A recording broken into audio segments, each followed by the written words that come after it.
Welcome to That's the Word, wholesome tales for the whole family. I'm Father James Yamauchi.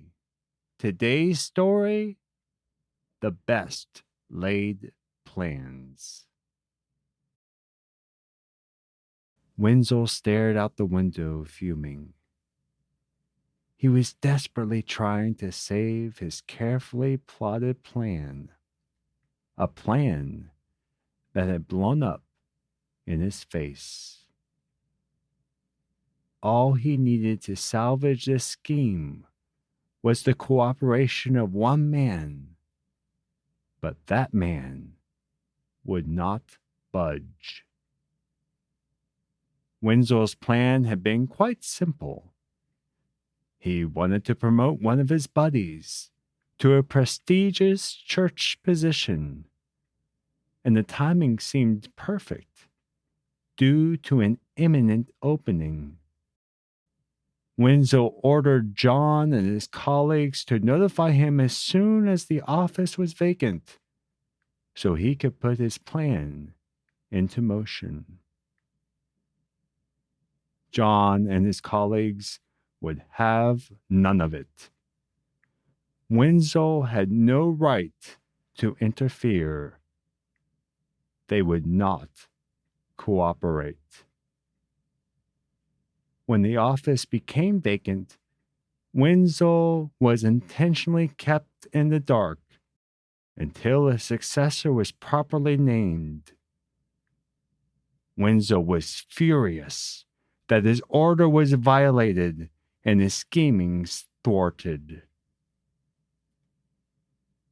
However, Wenzel would not be so easily defeated. What was done could always be undone. He sent negotiators to John and his colleagues to talk some sense into them.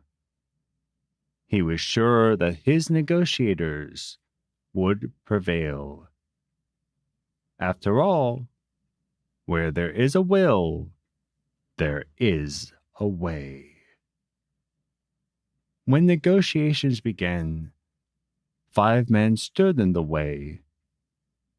By the end of the negotiations, they had neutralized all but one. John alone remained in Wenzel's way. Wenzel's patience was running out. As he gripped the windowsill, his knuckles turned white. There was no way he would relent now. He instructed the negotiators to do what was necessary to eliminate the opposition. The negotiators made one final attempt to placate John. They gathered around the fire and made their final offer. John refused on the principle of the matter. He had done nothing wrong, and what Wenzel proposed was totally out of line. The negotiators knew that nothing more could be said. It was time to terminate the problem. They took John on a walk through the town and led him to the Moldau River. When they arrived at the river, John, bound with chains and with a block of wood in his mouth, was thrown into the river to meet his Maker. This is the story of a saintly man whose legend is better known than the historical fact. 4 contemporaneous accounts describe a man with a background in jurisprudence and ecclesiastical law, serving as his archbishop's right-hand man, defending the church's right of governance. When King Wenceslaus IV desired to found a new bishopric and to personally select the man for the position. He ordered that at the death of the local abbot, no successor be elected, and that the abbey be turned into a cathedral for the new bishop. When the abbot died, the monks, with the help of this saintly man, ensured that the king's orders were promptly disregarded and that a new abbot was elected. This account is very different from the popular legend first published decades after the life of this man, describing a martyr defending one of the church's most sacred rites. According to the legend, he was executed for refusing to disclose to the king what the queen had shared in the sacrament of confession. Both history and legend highlight a priest who reminds all Christians that the path to holiness, no matter the obstacle, is achieved in fidelity to God's commandments and fulfilling the daily duties of one's proper vocation. A witness and defender of the Church, Saint John Nepomucene. And for this week, that's the word. The subject of today's story was suggested by Brendan. Thank you, Brendan, for the suggestion and for destroying anything we thought we knew about John Nepomucene. And we mean that in the best way possible. I have to say, I don't think there's been any story we have done so far that so much sheds light on legend versus reality. And when this suggestion came in to us, I was super excited because I remember St. John Nepomucene. He's always depicted with his hand over his mouth, denoting the silence that exists with the seal of confession, and that he was the one who thwarted the king's suggestion to betray the seal of confession because the king was interested in what his wife was sharing in confession with the saint.